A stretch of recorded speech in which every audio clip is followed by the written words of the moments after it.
Hello, everybody. If you are just logging in, you can use the chat function at the bottom of the screen to tell us where you're listening from tonight.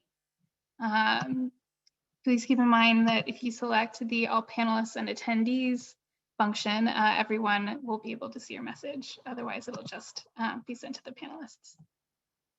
I'm here in Seattle today.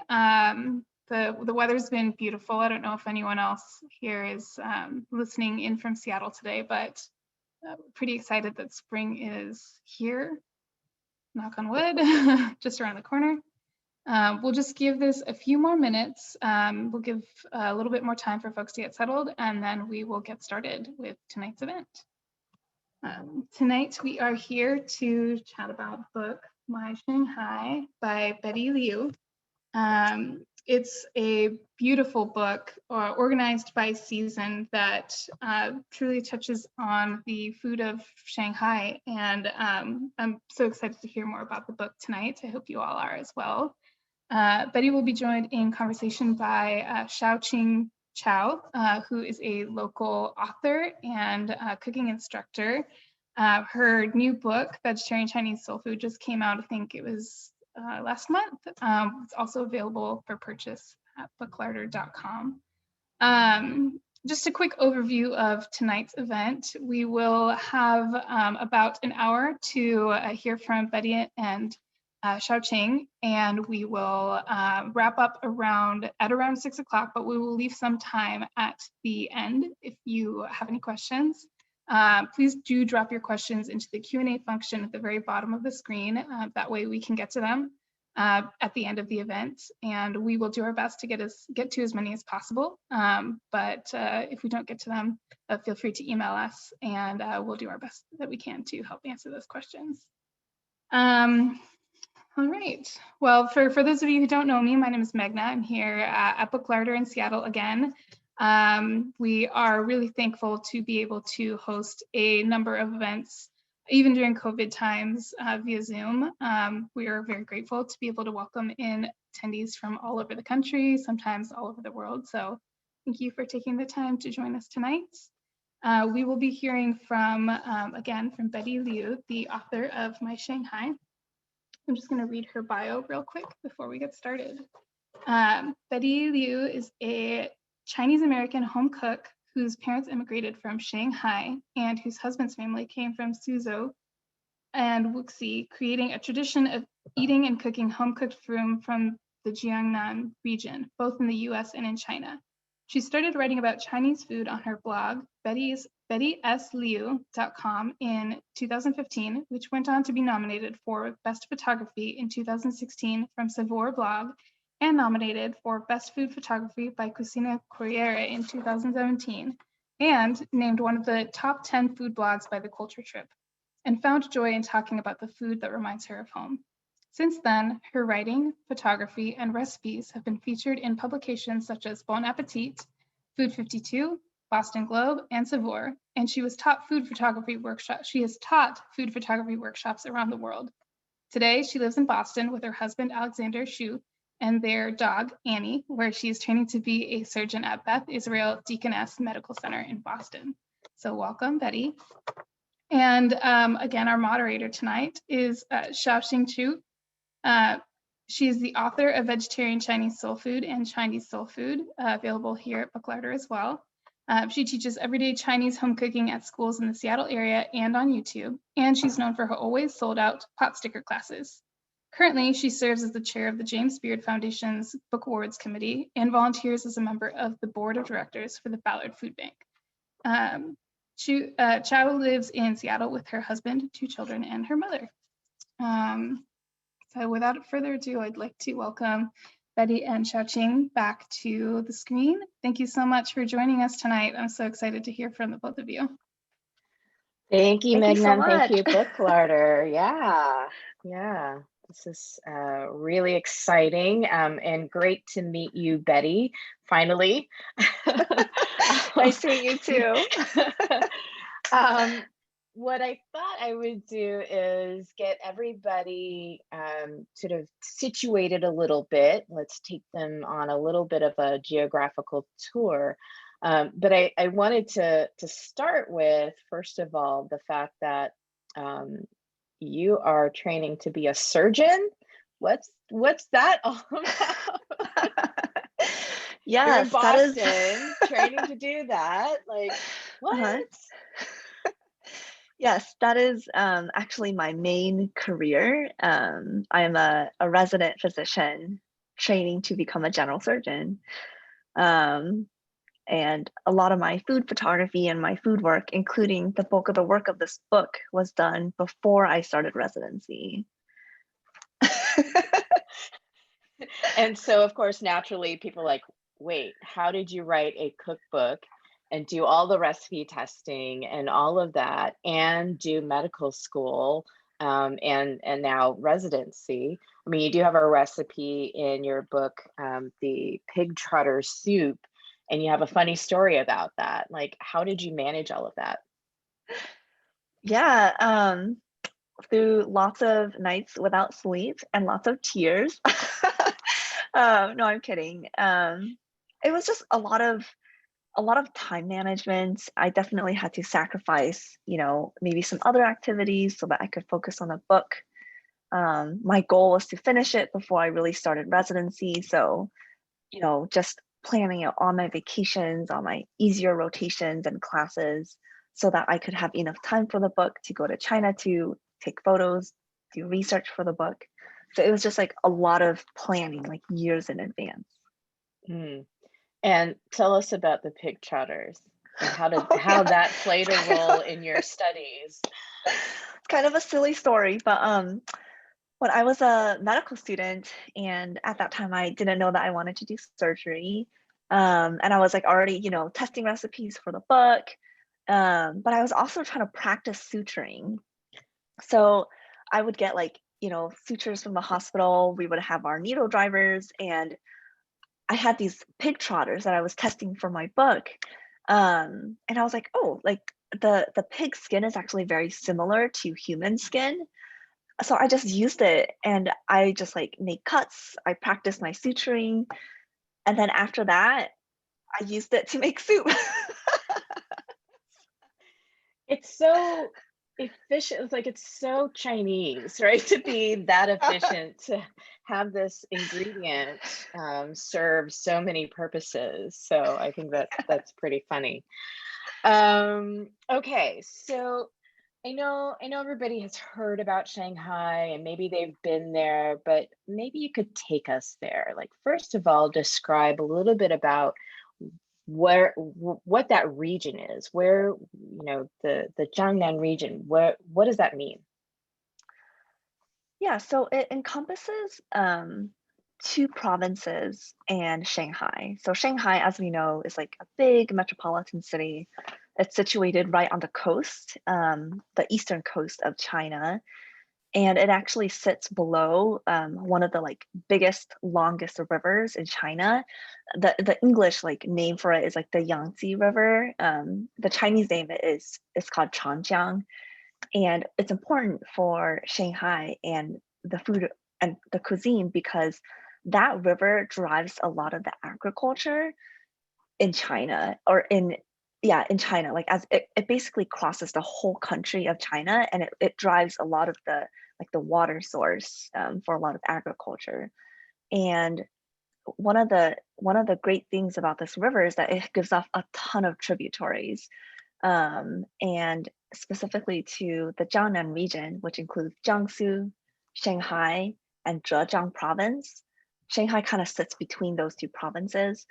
That river gives off a whole bunch of little tributaries, and that's what makes this region's cuisine so like rich and so vibrant and so fresh, because it provides so much like fresh produce, so much like aquatic products from the freshwater rivers, from all the freshwater lakes. It provides just so much abundance from the land, and that's really kind of one of the essential parts of Shanghainese cuisine. My mouth is watering already, and we haven't even really started talking about the food. So, so now take us to Shanghai. It's bustling, it's all of that. But when you go there, because your family's from there, you've spent a lot of time there, what's it like for you? What does it feel like? So take us there. Yeah. So when I go there, I've been going there like almost every year since I was a child. So it honestly feels so much like home. We usually stay with our grandparents. So we live in more of the residential area, instead of like, if you think, people think of Shanghai and they think of the Bund, and that's in like the very like the metropolitan city area of Shanghai. But there's this whole other part of Shanghai that has like that's more residential. There's like neighborhoods, like more like, I mean, it's residential, but also within that are like these great local markets. So my memories of Shanghai aren't really, going down the Bund or going to like the big tourist areas, but actually going to these local markets, getting food from the vendors that aren't necessarily at like the most popular streets with the street vendors, but at like these small local, like small streets, with family owned joints, and people who know like my grandparents, because my family has been going to their local markets for years. So it's like a quieter side and not as bustling as what we think Shanghai is. Hmm.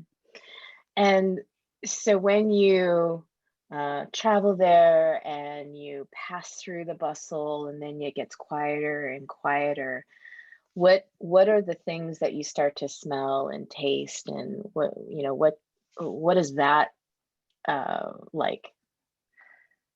Hmm. So one thing that kind of comes to mind as a visual is in the winter, um, people are making a lot of soups. You can usually smell a lot of them out when you're walking outside their windows. There are people who like there are a lot of local noodle joints, and it's actually a very popular breakfast item. And you can see people kind of eating them even at like 6 a.m. in the morning. And there's like steam rising out from the noodle soups. But my favorite part is seeing everyone's like home cured like salt pork and like salt like cured sausages, because people usually hang them like outside their windows along with their laundry. So it's really fascinating to like look up at everyone's balconies and you see like strands of sausages, pork, duck hanging alongside like underwear or shirts. It's pretty hilarious and awesome. That's amazing. Yeah. Um, so how would you describe Shanghainese food? Like there's the food that sort of the amalgamation of all these different regions, because it's a connecting point and intersection. But then there's the local cuisine. So maybe start with what Shanghai might be known for, and then talk a little bit about what local cuisine means to you. Yeah. So the I think the most popular term, or the one that I've heard the most associated with Shanghainese food, is that it's sweet. And that's actually talked about a lot, like among Chinese people too. Like people who are not from Shanghai will be like, okay, so like Shanghainese food is really sweet. And yes, to a certain extent, I think the cuisine's food is a little bit on the sweeter side when you compare it to, let's say, Sichuan food, which is known for like bold, spicy flavors. And I definitely have like a bowl of sugar next to my bowl of salt next to my stovetop. We do use sugar a lot, but to call it sweet is oversimplifying the cuisine.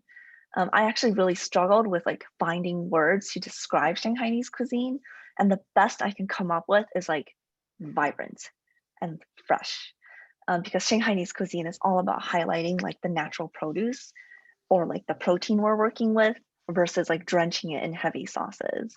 It's all about balance. So think like fresh, vibrant, balanced. There's some sweetness, but always balanced with like salt or vinegar, like tanginess. And you talk about ben wei, like the natural flavors. Like, what do you Yes. mean by that? Yeah, like highlighting the flavor of the, let's say, the vegetable. So like there's this great dish. I don't know if people are familiar with the vegetable celtis. Mm. It's this like great like root, kind of like a stem vegetable. Um, and it's got like this rough fibrous exterior, but you peel all of that off and you're left with this pale green flesh. And if you salt it a little bit to let it like wilt, draw out some of the like the liquid, it becomes like this really tender, like this really tender green that is like very tender, very juicy, a little bit crunchy, and you toss it with just a little bit of scallion oil, and that's all you need with it, a little bit of salt. And it's just like amazing because you're really just trying to highlight the celtus's natural taste and texture. So And so when you, it seems like you distinguish between sort of what everybody knows as Shanghainese food and then this local cuisine. Like it's even more specialized, and maybe it's, oh, you were talking about restaurants that have signs that say that it's the local cuisine. And talk a little bit about that. yeah, so there's this, in China, Shanghai is like such a modern city and cuisine's like changing daily. It's also like a port city, so there's everyone's bringing influences over to Shanghai. Like in almost every Shanghainese joint, like you'll see a little jar of chili oil, but that wasn't like a native Shanghainese thing. That was brought in by people from Sichuan or Yunnan. But so there are restaurants that boast bambang cai, which is like this is like local, like classic Shanghainese flavors. Like this is where you'll find old Shanghai, and you'll find like very classic dishes like scallion oil noodles, red braised pork, like Shanghai pork chops, like very like old Shanghai type of food. So does that Which answer your sounds question? delicious. Yeah.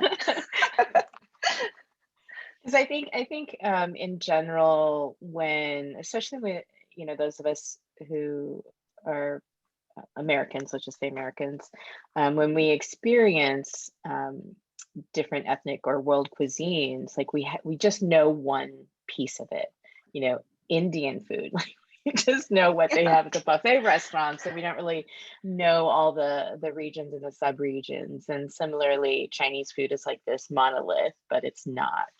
So I think it's sometimes hard to understand what the nuances are. So I was really trying to get at, or maybe you can provide a few more examples of what the old Shanghainese flavors represent, or what dishes represent those flavors.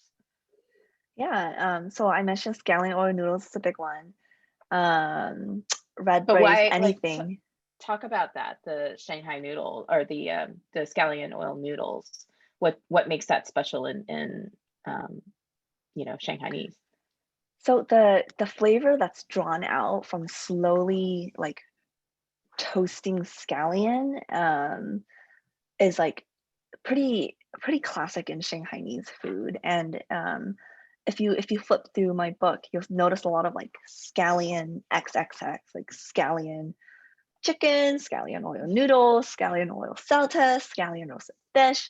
It's because like we really use scallions a lot. And the thing is, like, you can use them in any ways. And but one of the tenets, like one of the classic flavors of Shanghainese cooking is like using like that slow, long toasted scallion oil. And it really creates this like almost smoky flavor, and completely changes like what you think of like a fresh scallion is.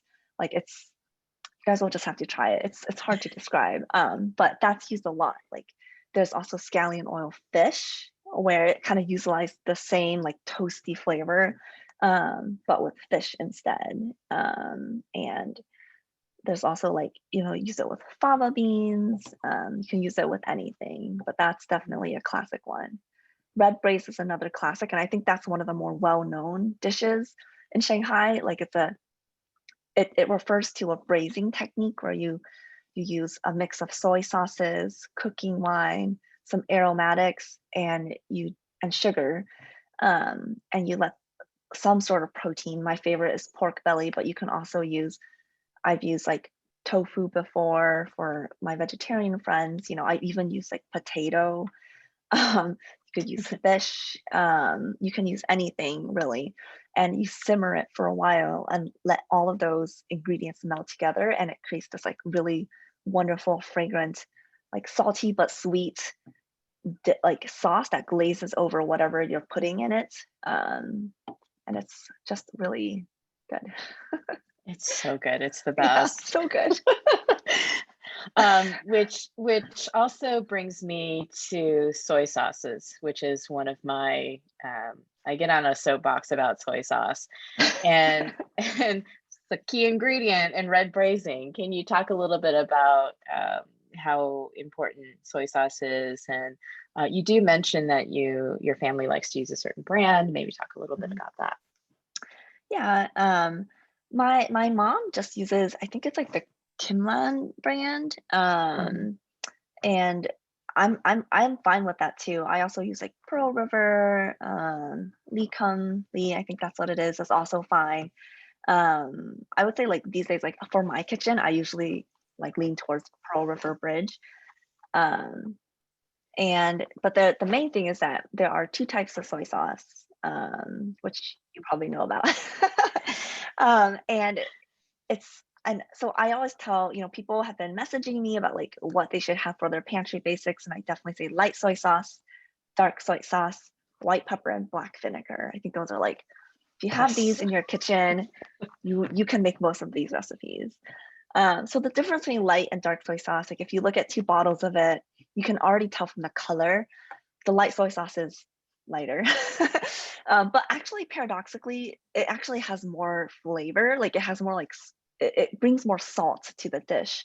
So when I'm doing like normal, like stir fries where I'm just using one soy sauce, I will reach for the light soy sauce. The dark soy sauce, like it's got a darker color, and we use that for the color. But it's also a little bit thicker, and it's almost like molasses-like. So it's got like kind of a deeper flavor, not as salty. So I really like to use like a little splash of that for some color, add some depth. And then combined for the red braise, it's just like good. Smacking I don't my know, do you have lips anything too. to add for the soy sauce? Oh, I just tell people that there's more than one brand of soy sauce, and that they should try something besides Kikkoman, which is a perfectly fine soy sauce, but you know, there's a whole world of soy sauce out there. So that's my spiel. So and actually, like, if you guys know, just like a little plug for this great like TV, I don't know, like this video series called Gold Thread. They just did an episode on soy sauces, and it's like very fascinating. Gold Thread videos are amazing. If Yeah, any of very you all in educational. the audience, want to learn about Chinese culture, lots of things, but lots of food stuff too. Really amazing series of videos. So great tip there.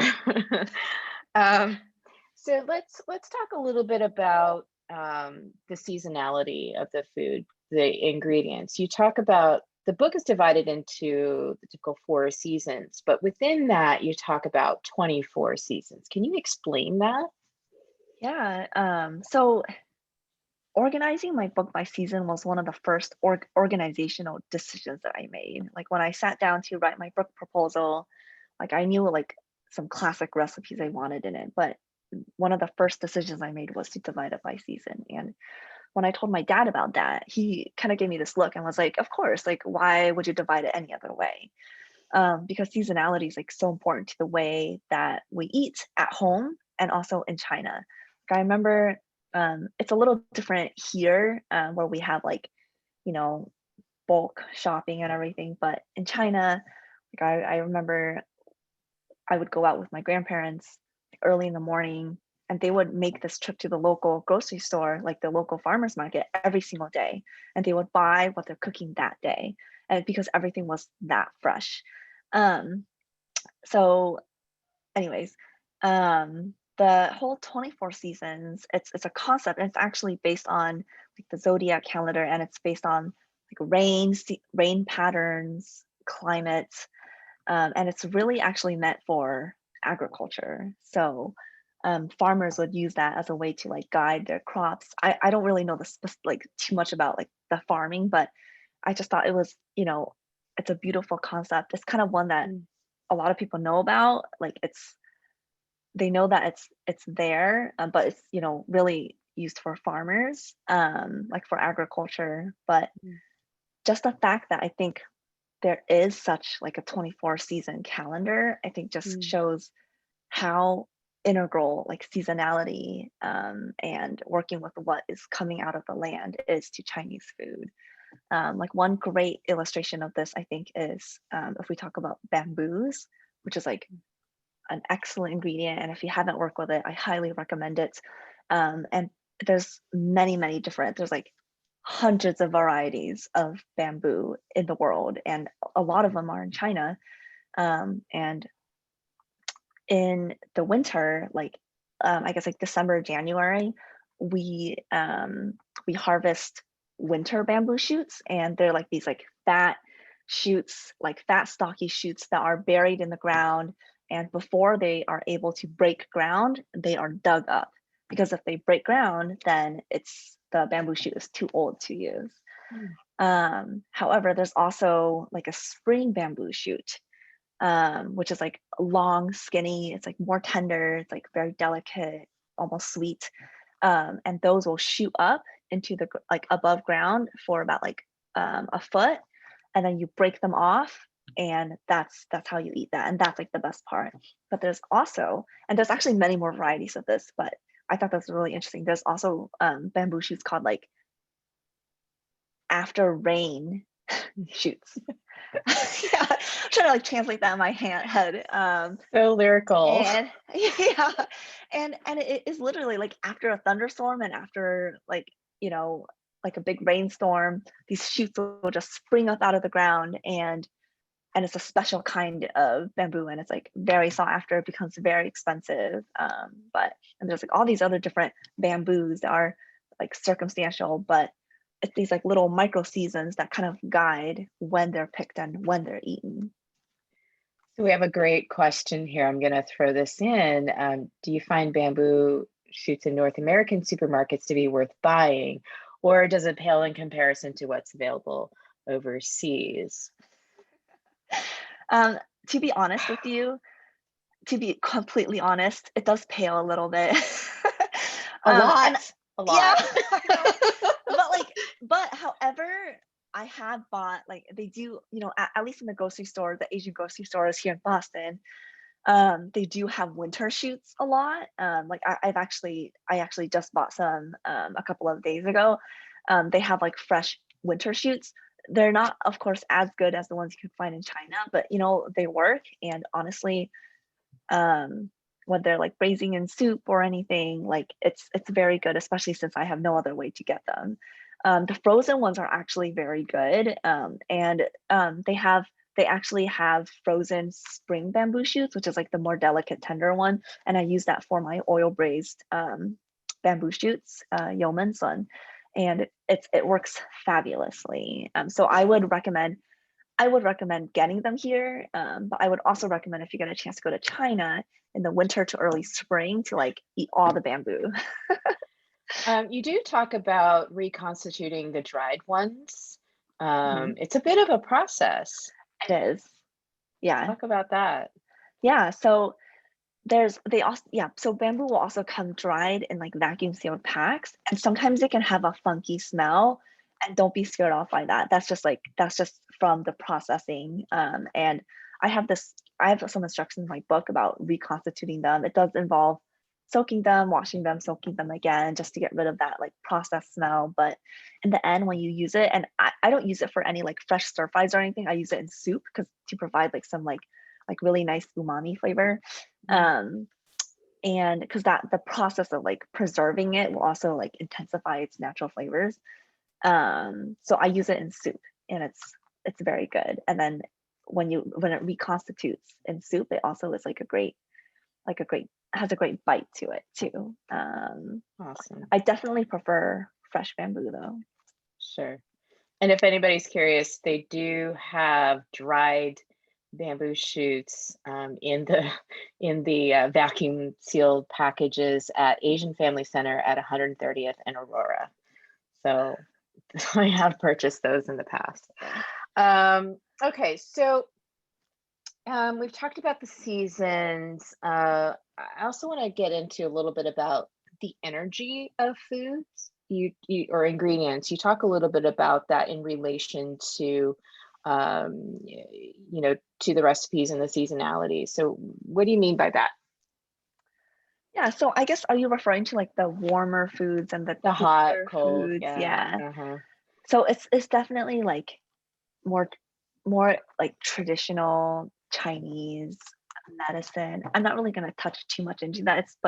I grew up with my parents like giving me soup in the winter for like the warming aspect of it, and then in like all throughout summer, especially if we were in a very hot and humid area like Shanghai, they would forbid me to eat spicy foods. They would like, keep me away from like, foods that are very inflammatory. And instead they would give me like mung bean soup, which I actually love, and like cooling foods. And you can kind of see that in the seasonality of the food.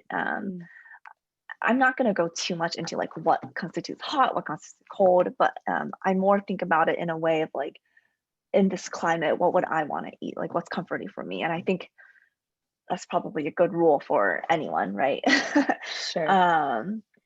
But a lot of times in like a Shanghainese meal in the summer, you'll start with like a bevy of cold dishes to like kind of like kai wei, like stimulate one's appetite and like start the meal with something like light and cold that also will like cool you down a little bit. Cool. And then the concept of qingdan, like as a flavor, like this light and refreshing flavor. I think from many Western cultures, they, especially when they're thinking about Chinese cooking, they want to put garlic and chili sauce and everything pungent that they can throw into a dish. They want to do that.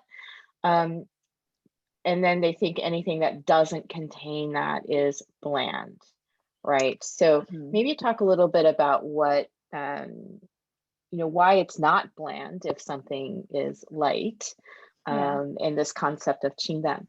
Yeah, so it all goes back down to highlighting the natural flavors.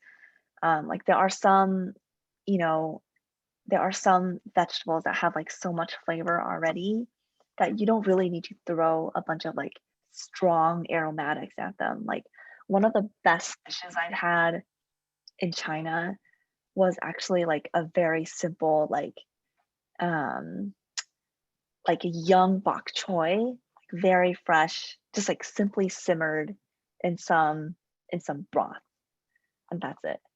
And it was presented with like individual leaves, like not in the bundle, like just individual leaves in like this very light stock. And it was just like so delicate, lightly salted, and just so good over rice.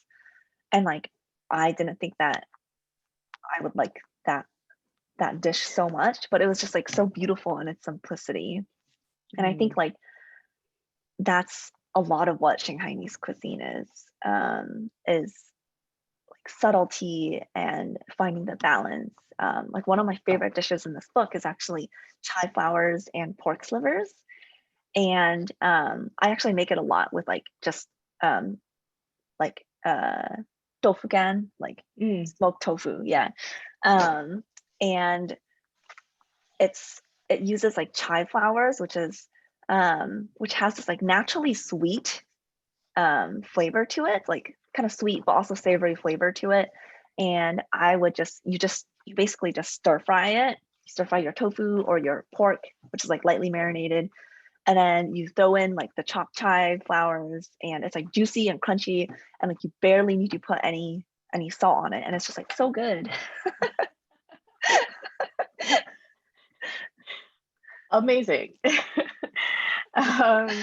So I'm going to ask kind of one last question before we segue into some audience questions. Okay.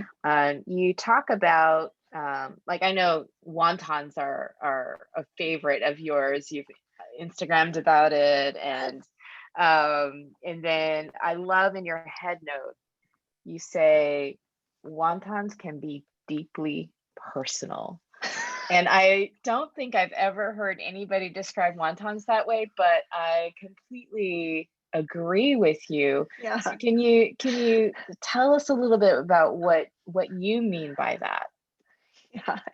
So okay, so I say that because I've had many conversations with other Chinese home chefs about their favorite wonton fillings, and you can really get into like take a deep dive into the ration or the ratio of pork to vegetable. If you're using shrimp, are you flavoring it with salt, with soy sauce? Are you including actual chopped scallions, or are you blending them into a puree like I am, you know? And like they have become near arguments before. Friendly arguments, because people feel so strongly about their wonton fillings. And then there's also like, how much do you put in one wonton? What's the correct proportion of like skin to filling? And then how do you eat the wonton? How do you cook the wonton? So all these things, like wontons, they're so good, and every family has their own recipe, which is why I call it deeply personal, because I also have strong feelings about my wontons. Like thin wrapper, medium wrapper, Yeah, thick wrapper. exactly. Yeah. What's your preference? I like, it has to be eggless wonton wrapper. And I'm actually okay with using store-bought ones. I think they do a really good job because they have to be pretty thin. And I actually like I like a good amount of skin. Like I don't want just like all filling. I want some skin, like a good, maybe like 1-to-1 ratio of like skin to pork. And my favorite, I like pork with some green. So like either shepherd's purse, which is like classic Shanghainese, or like, I don't know if you guys have had Chinese celery. It's like it's like so much better than than like normal celery, because it's like it's long and thin. It's more delicate. It doesn't have that like obvious pungent celery flavor, which I actually don't like a lot. And it's almost like an herb, right? Like, and when you add it in the wonton in with the pork mixture, it's almost like an herb, and it's very subtle. Anyways, I could go on about wontons. We haven't even touched on how you cook it or how you serve it. And we actually have a question from the audience. I think it's the same person who asked me on Instagram, but this Cynthia asks about she had tiny wontons in a family-run place in Shanghai and has never found that again. So yours are Shanghai big wontons. Yes. What's with the smaller ones? Hold on. So that's a great question, because I also have small wontons in my book. And I think that's what you're talking about. So like this, right? Like little one. So there's so it's a very classic like Shanghai area dish, and it's not meant to be like filling and like an actual like big meal like wontons could be, because it's a little smear, like literally a little smear of meat, just for flavoring, for salt, for like, yeah, for savory, something savory. And it's mostly skin, and you slurp it up. It's almost like noodles, but you slurp it up with like a hot steaming bowl of broth, and it's specifically a breakfast item. So Cynthia, I wonder if that's what you're talking about, because that's definitely familiar to what I've had in Shanghai and what I like to make here sometimes. Just make them smaller. Yeah, or just a little make smear, them not with even a spoonful, a smear. Less meat, a lot less meat. Yeah. Wonderful. Okay, so audience questions. What camera did you use to take the photos? Oh, So I use the Nikon D850. It is a full frame camera. And that's primarily what I used with a selection of prime lenses. So how did you get into photography? Like, was photography first or food first, or? Photography Yeah. first. Mm. My husband and I actually had a wedding photography business. And that's kind of how we were, I always call myself a photographer first, and then I, started getting into food, and I loved food photography, and I started developing that, which culminated into the book. And now you want to be a surgeon? Yeah. So Yeah. what's Some that people call me trajectory? fickle. Well, okay, you're gonna laugh at this, but I actually started out in architecture. That was my college major. So I've always enjoyed, something on the creative side. And but I soon realized that architecture was never going to be my like main passion for a career. And I actually switched to medicine pretty early on, but I wanted to keep the creative side active. So that's why I started to do photography. We really enjoyed shooting weddings. And it kind of snowballed from there. So what did I forgot to ask. I mean, your parents immigrated to Oregon for Yeah. grad school. Like, what were they studying? What brought them to Oregon? My dad studied electrical engineering, and he was doing a PhD in that, and my mom was finishing up her master's in mathematics. Wow. Yeah.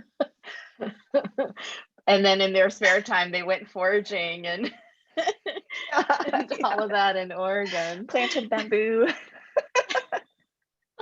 Yeah. Okay, let's see. What was the most challenging recipe to make in the book?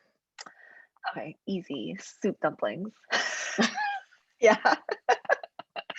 Yeah, that was definitely a hard recipe. And number one, there's the wrapping process. So but Yeah. that just takes practice, right? I think the hardest part about that is that it's very it's not very forgiving, because you have your jellied stock, and you have your meat, and then you have your handmade wrappers. And if you think about how they're made, like at an actual like xiaolongbao joint, they're made to order. So like someone's making them and immediately they're being put on a steamer. So when I was testing this recipe, I realized batch making these like you can wontons was never going to work. Like you can't make 40 of these and just let them sit, because then it will, like the pidong, the jellied stock, will melt. All the juices will kind of seep into your dough and make it like too moist, and so it won't steam properly. So which is why in my book, if you guys want to try this, honestly, like pretty challenging recipe, you do it in small batches, and I encourage you to basically eat a batch before you start wrapping more. So that was the most challenging.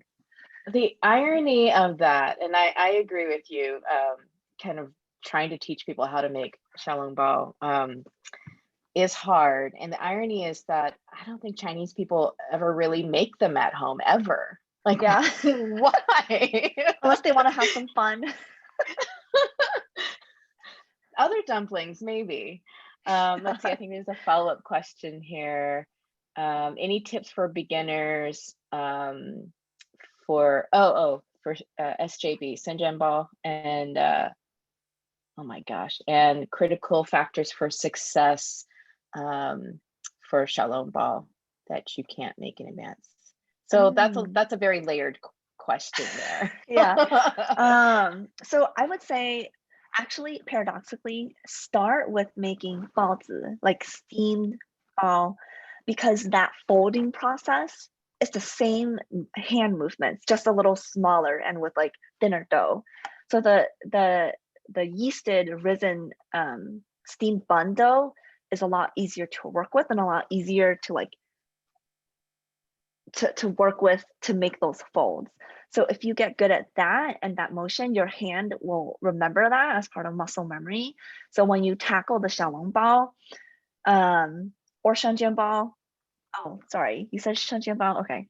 It's but both. Either one, you'll get used to wrapping it. The shangjianbao is actually more forgiving. I would say the important thing for that is you want to get a pan that will fit, that will nestle them neatly, because you don't want it to like spread basically. Um, Critical That's a factors great for tip. success. Yeah. And then for shanjiabao, I include, because I can't make up my mind, I include basically two types of dough for the shanjiabao. There's the one that's like not yeasted, and it's the one you actually find on the streets, and I love that version because it's thinner skin. But there's also a more traditional Shanghainese shanjiabao where it's yeasted, so the skin is a little bit thicker. But for the yeasted one, you just don't want it to rise too much, so you want to work fast. Hmm. Yeah. Okay. And another question, what is a good recipe for a beginner cook? Yeah, so I would say stir fries because it kind of gets you used to the motions, and it's a great introduction to like everyday Chinese food. So like the chive flour with pork that I talked about before. I also have this like yummy chicken with bean sprouts and chives. It's also pretty good. And if you Maybe want to the look for, tomato egg. yes, oh, how could I forget? It's the classic gateway dish. I feel like Talk about that dish. every Yeah. Chinese American have like attempted it. It's like it's the epitome of comfort food for Chinese Americans. No matter where you're from, like which area of China someone's family's from, somehow this dish is like ubiquitous, and I find that just so lovely. Well, um, can you give the like a basic description of what it is, yeah, so in case anybody doesn't know? it's like it's like large scrambled eggs, like large chunks of scrambled eggs that are very soft with like soft tomato, and it's kind of meshed together, so like a lot of the tomato flavor is like saturated into the egg, and you eat it over rice or noodles. um I don't think I'm describing it to its justice, but it's very good. But you have to use good tomatoes. It's important. Yeah. Yeah, it's one of my favorite dishes, and I grew up eating it, and I remember trying to describe it to my friends as a kid, and they're like, "What do you mean? What do you mean Yes. it's stir-fried eggs and tomatoes? Like, what is Yeah. that?" Okay. And then we have a question about soy sauce. What type of soy sauce do you use for red braised beef noodle? Beef noodle Ooh, soup? yum. Oh. So I made this a couple of times. It's not a recipe in my book, but love making it, and I usually use both light and dark soy sauce for that. What about you? Me? Oh, Yeah. I have a whole range of soy sauce, but I always just end up using one because I'm too lazy to get out all the other ones. So I just braise it for a long time and cook it down and let it reduce, and so it gets that color from the rock sugar, but as well as the soy sauce. I actually use Kimlan. I grew up with Wei Chen soy sauce, but the kind that I grew up with, they no longer make, or at least they don't sell Oh, it here in the United yeah. States. And so I had to like find another brand. And I've been using the Kimlan for a long time. And so it's pretty tasty to me. It's pretty good. Yeah. Yeah. And I really love the braised beef noodle soup. It's just fantastic. Let's see. Any other questions, people? Let's talk about your what are some of your other favorite dishes? I know we mentioned the red braised pork belly, but what is it about that dish that just does it for you? Where to start? It's the texture of the pork. Like think like cubes of pork belly, but like super soft. So like the fatty skin and the fat underneath that, and then the pork, they all kind of melt together. But they're still intact cubes of pork. So like every bite, and you eat it over rice, and that like all that fat and flavor seeps into the rice. Like it's like I can't even describe it. But I think part of it is also it's a dish my mom made for us a lot for special occasions. And so of course when we, you know, were coming home from college and we were at home less, like whenever we were home, my mom would make it. So I won't deny that, like, you know, it's delicious, but I also have like very warm and fuzzy feelings toward it because it reminds me of my mom. Mm. So what do your parents think about your book? They love it.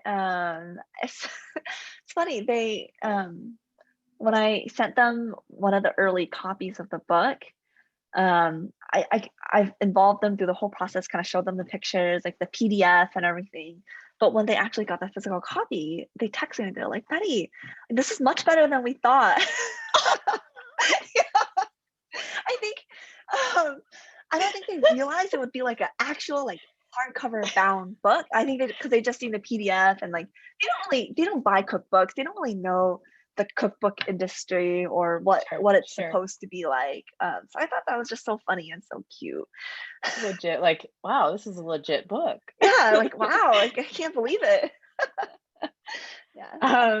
Okay, we have another question. It says, I know travel seems far away, but for those of us who can someday make our way to Shanghai, where should we head for food? Like, that's a big question. That's a big question. Maybe 3 neighborhood places in the residential part. Like, where would you go in your neighborhood?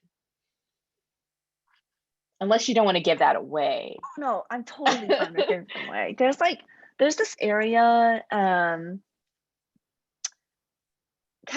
it's kind of near like Nanjing Shilu.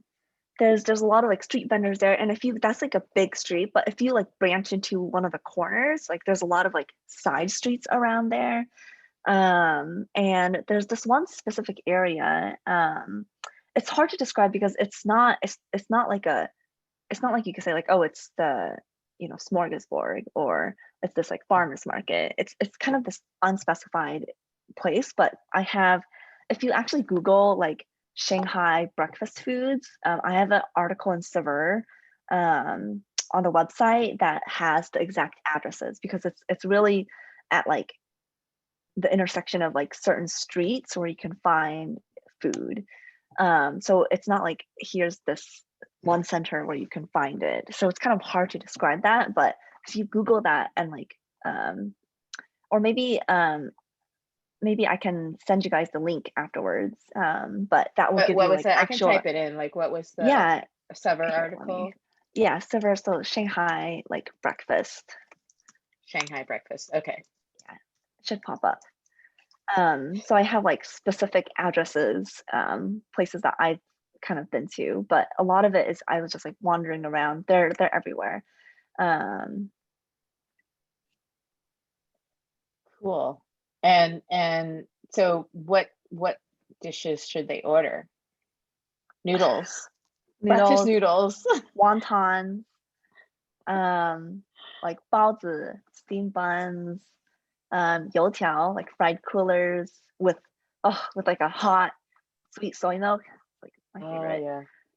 Shanghainese Xiaomai, which is like, you know, everyone knows like the dim sum shumai with shrimp, but like the Shanghainese Xiaomai is stuffed with like savory sticky rice with some mushroom. So good. It's actually one of my favorites. But so do you cook for yourself every day? I mean, you're in residency. yeah, no, definitely How do you not. have time to feed yourself? No, we eat very simply. Sometimes we'll meal prep, mostly in the form of wonton, so we'll eat that. But you know, honestly, a lot of the times we would order out or get delivery. Like we're just so busy sometimes because my husband's also a resident. And this is the sad reality of cookbook authors who have other lives. Like people think that's the only thing you do. It's like, no.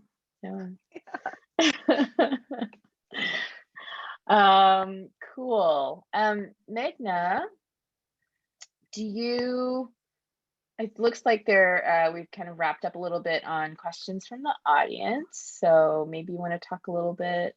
You have some words that you want to wrap up with.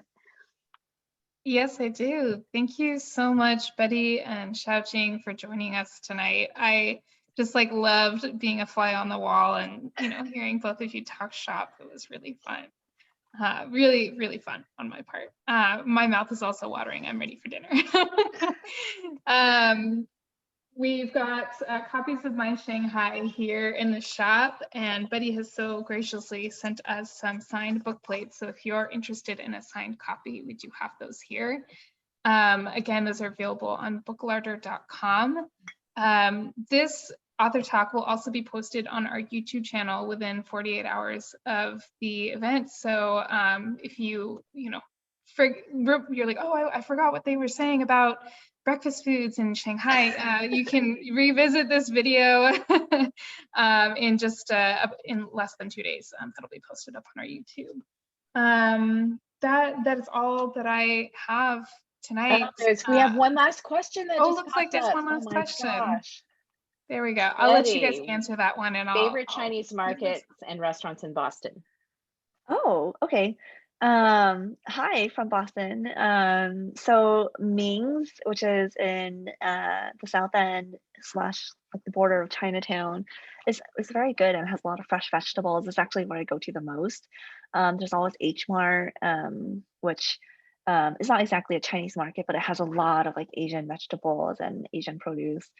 There's also like Super 88, but I would say Ming's is probably my favorite to go to. For restaurants, you know, there's like, you know, Gourmet Dumpling House is always pretty good. There's also Dumpling Cafe, which is a Taiwanese restaurant, but it's pretty good. I would say those are my recommendations. I don't actually eat a lot of like Chinese food out. I know people ask me that same question. I'm like, I cook it at home. I'm sorry, that's not the answer you wanted. I know. Cool. Well, it was so lovely chatting with you, Betty, and getting to know your food. And I'm really excited to try your family's versions of recipes that I know I love as well.